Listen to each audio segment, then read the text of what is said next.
Back to Lee Live and Unleashed right here on Pirate Radio 104.7 and 93.5 all over northern Colorado. We are visiting with Miss Lynn Moore, and she is the Executive Director of Touchstone Energy Co-op. She has almost 2 decades of experience in this energy industry. And thank you, Miss Lynn Moore, for being on the show. Well, thank you for having me. I'll do my best to hear you. It's a little low on the volume, but I'm happy to be here. We've had quite a last few weeks across our country with our electric cooperatives, as you well know. Well, I was telling our listeners before you came on that you have that's a dangerous job these guys have. Probably, they say, the most dangerous of all. Climbing those telephone poles and, and all the electricity. It's amazing what they do in these times, and we know that Hurricane Harvey was coming, but how did you or Touchstone Energy prepare for a disaster like this? How does anyone prepare for this? Well, I hate to say it, but the way that our infrastructure works, we set those poles and string the lines so that we can avoid as much risk as possible, especially in situations like this. And when you have hurricanes with over 100-mile-per-hour winds and rain that comes in quicker than you can evacuate people, that is quite an issue. And as you can tell, from what you've seen on the news and in the stories, our folks are usually in there before most first responders, because this certainly isn't our first rodeo. No. Cooperatives, once they start to see weather pop up across the country, we have an infrastructure in place which we refer to as mutual aid. And mutual aid is a sort of a drill, if you would, that cooperatives go through to know that when there's a storm coming, those co-ops are going to be severely hit, will most likely need some help. And so what they do is they prepare to release crews that are not already on call for storm duty and gather the goods and tools that they need, including things like bottled water and that sort of thing, because when you get a crew lineman going out into an area like that, you certainly don't have any place to stay, and food is rare, so you've got to take your own supplies with you. And so most of these folks are already getting ready and staging their trucks a few days before the storm actually hits land. So there's no mistakes in that. As close as the weathermen are, and they are prepared to do that, and then our cooperatives are on call at that point to be released. A lot of that effort is actually coordinated by the statewide electric cooperative associations. So the way that we're structured, we have a national organization like Touchstone Energy, and we are the marketing and branding arm for our co-ops, and we're the communication piece between cooperatives and their members that they serve. One of the nice things is, because we have this great communications network, we also have a structure in place where we have a national representation, a state representation, and then a local representation. And then when we see storms like this, our state associations already are banding together to plan to release crews to go to those locations that are in the most specific need. Now, Lynn, that's something you do. You're in charge of kind of placing those folks, right? Actually, no. Through my role with Touchstone Energy as the executive director, we're more of the voice of the cooperative. So we share with local media and news. The coordination efforts are usually left up to our statewide coordination groups, the folks that train linemen, the folks that organize crews to go into other countries and help electrify other countries and help get them started. Also take care of the mutual aid efforts in the United States. They work with FEMA and first responders, and they're trained to do that. So that's a specific area in which these cooperatives work.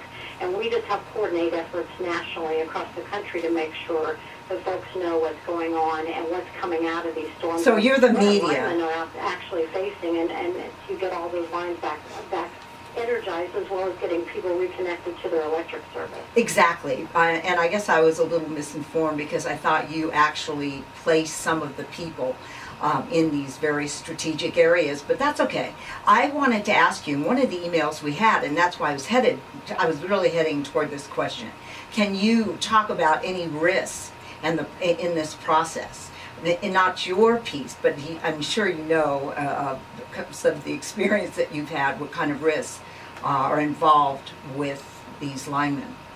Well, it's interesting. We've been doing this storm relief for years, and Katrina was the last major event that we had, and we had crews from all over the country help and wherever they could. And I remember speaking to several linemen who'd actually been on the ground level where Katrina was, and the biggest thing they said, it wasn't so much about getting the electric restored. It was the debris, removal of the debris. It was trying to get crazy things like boats on top of garages, Oh my gosh, everything we see in the news. So a lot of it has to do with construction and removing debris. If you have water in areas like Texas where they had a lot of flooding, then it's a matter of getting in and out and doing that in a safe way. So priority for linemen, if you think about it, is to stay alive, right? Exactly. And energize those electric lines, and a lot of people don't realize that. And we use the phrase a lot that electric and water don't mix, and that's true. But what you have to keep in mind is sometimes in these conditions, our linemen are going in with 3 or 4 feet of water in with bucket trucks and trying to put on all their safety gear and fight the storms and the wind and put these, reconnect these lines in situations that are very, very dangerous. So, that's a part of it. But these linemen are trained, they're safe, they use the right equipment, they've done this, many times. The biggest issue for them is having the debris and the other distractions, if you would, while you're trying to work and focus on what you need to do. Because these guys are trained to get in there, get out of there, go on to the next thing, and just keep that process moving. One thing that people don't realize about electric is you don't just go to the nearest home and turn the power back on. That's exactly what this email was. Sure. Make sure you don't overload the system. Exactly. So it is a process they have to go through. So they can't just go to the first house. They have to go to the most need area and start there and work through a process to restore power. It's almost like working backwards. All right, any last minute or any words of advice that you might have for our listeners, about safety in a national disaster? I think people need to realize, I don't think we ever can even imagine until you're walked through those, waters, walk in those shoes. Right, and I'll tell you the main thing is anytime there's a risk of power, you're going to have a risk of human life. So the biggest thing, there's always going to be down power lines and debris. So the best advice we can give folks is don't go near power lines, whether you think they're energized or not. Just don't go near them until you have the experts come in and take care of that. The other thing is when those linemen are out there working, the most important thing I can tell you is they are so focused on being safe and getting this job done quickly. So allowing them to do that is really important. And we've created a lot of communication vehicles to help people to know where to go for information. If you go on to touchstoneenergy.com, you can actually find a listing of your local electric cooperative, and they're usually posting things on Facebook or on their website about their outages and what they're doing. So work through those communication methods and not going up to the linemen when they're on site, because they're so focused. They're just trying to save lives and make sure that they're getting people's power restored and getting us all back up to speed. So I'm hearing, that's like the number one, don't go up to the linemen if you can avoid it. I mean, or the lines. Or the lines. Absolutely. Either way. Absolutely. If you can avoid that, it's a good point, and get online and look at, like you said, the Touchstone Energy Co-op. And in other areas, and they're all over. I mean, this is a national word. And Lynn, thank you so much for coming on and just kind of filling us in a little bit. I think people need to know and have as much information as we possibly can. Sure, and have patience. It's a process. We just want to be safe and get everybody's power restored. Thank you. Thank you, Lynn Moore, Executive Director of Touchstone Energy Co-op. Glad to have her on. Glad to have her aboard. What do you think, George? Boy, that was really interesting. Sometimes you don't realize all that kind of stuff. The other thing too, I know a lot of people have been calling in over this last week wanting to know how they can give, and I always tell people that if you're going to give, there's so many scams going on out there. Too many. So what I would recommend is think about the Red Cross. The American Red Cross is always a good one, and you can earmark the money towards the flood as well. The other one is the Houston Food Bank. You know what? Somebody just text about that. Yeah. We need to talk about that again. The Houston Food Bank. Okay, we've got somebody on the line. Houston Food Bank, and then the American Red Cross. And do earmark it for the flood. They'll know exactly, and they are safe and they are righteous. I think appreciate your next that. guest is on the line. Okay, we have Annie on the line. All right, so Miss Annie, Harvey, how are you? Good. How are you? Well, I'm fine, and you sound so up. I didn't expect to have your I didn't expect you to be as positive sounding as you are. God forbid you've lost 2 homes. I can't even imagine what you've been going through. Why don't you just start with breakfast? That's just kind of a joke, but the idea, it's, tell us what it's like. Oh boy, it has been interesting. First and foremost, everyone here in Rockport, Texas, which is actually the ground zero.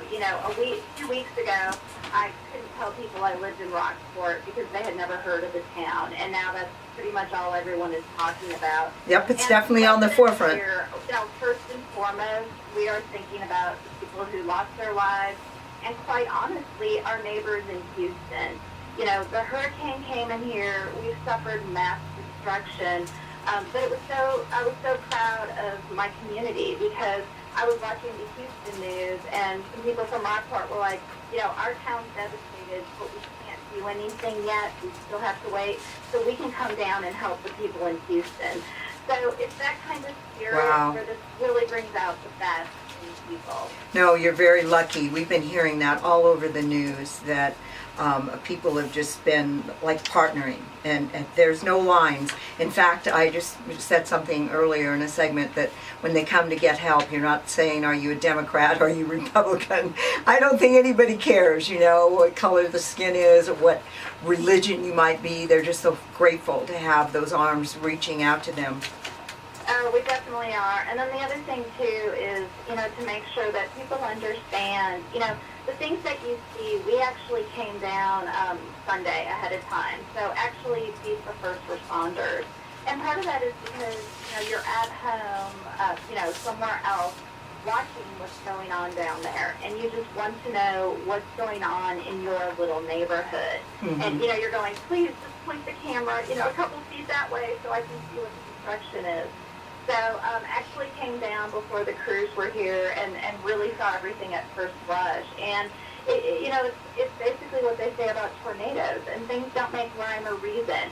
You literally have huge metal storage buildings with the doors blown off. Wow. And next to it, there's a pile of sand, and not one drop of sand has happened.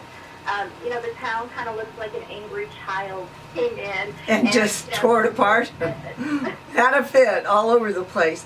But the flooding now, you're having flooding there, of course. So actually, Rockport was very fortunate. They did not have a storm surge with the hurricane. Oh, okay. So we weren't dealing with the flooding issues, just everything with the high winds. The high winds. Tornadoes afterward. What happened with your homes? I mean, were they just blown to smithereens or pieces, or can you describe to us what you saw? So basically, in the neighborhood that I was in, ours, one of the condominiums, the whole side is ripped off, and then, of our neighbors. And then ours, there's lots of structural damage, and there's huge chunks of wood from a neighbor's home just embedded, into the roof. Oh my gosh. The other thing is that there was a metal barn where we had been building, and the roof was torn off of that. You can see where the wind was so forceful, it did a sheared and spent some of the metal there. But all in all, we feel so fortunate because we had someplace safe to go, and so now we're. Where did you go? Where were you during this time? That's a question that I've been wanting to ask you. Yeah, we were actually fortunate, and this was a weekend home, and so we had another home about 3 hours away in Central Texas. Where we actually, my husband actually works for an electric cooperative, and it's just. That's the other thing that's just amazing is, I work for Touchstone Energy, which is the national brand of electric cooperative. Yes. Our tagline is the power of human connection. Because these electric co-ops will do anything for their communities. And I found out, before the storm even hit, people that I knew in Missouri were already going and sending their crews in to come help and restore power to this area. I've had people far away from Alaska calling. And it's things like that, which is why, you had said, gosh, I can't believe you're so upbeat. But those are the things that it's positive. See with human nature. No, and you can see the best, and that's just what I choose to focus on. And I know you do, just because of time. And will you come back on and keep us apprised of what's going on? I mean, you'd be great. First of all, you've got great energy, but secondly, you're right there in the forefront, and we'd love to have you back on again and visit with you a little more. Yes, most definitely. And I can even tell you this has been huge progress for 4 days. In 4 days. And this town is definitely going to rebuild, and, you know, God bless all your listeners, and God bless Texas. Well, God bless Texas, and let's God bless some money sent. You know, we're just talking about if they want to help out to get money to the Red Cross or to the food bank there in Houston. They need it, and we'll do whatever we can and to help. I'm going to get you back on again. Maybe we can have you on maybe even next week and let us know what's happened. And there's been other emails here. We just don't have time for all of the questions regarding your situation. So please, please, please, if you can, we'll steal you away next week. Most definitely, most definitely. And thanks to everyone for listening. And please, you know, my circumstance is not as needy as everyone else, and then our friends also in Houston, Rockport's also thinking of them. So, but we just appreciate everyone's thoughts and prayers. Well, you are definitely in our thoughts and prayers. I don't even know you, and I could just reach out and give you a big hug. I just wish the very best, and we'll do what we can. All right, we're off, and thank you, Miss Annie Harvey, and we're going to go right to our next segment. And this is taped, and I think it'll be clear. Did we need a little... It's the sex trafficking piece that we've been talking about, and this woman is from India, and we have another woman that's kind of interpreting the conversation and helping us out. It's a very interesting thing. Wait till you hear this. Now, the first question that we have, and I know your time is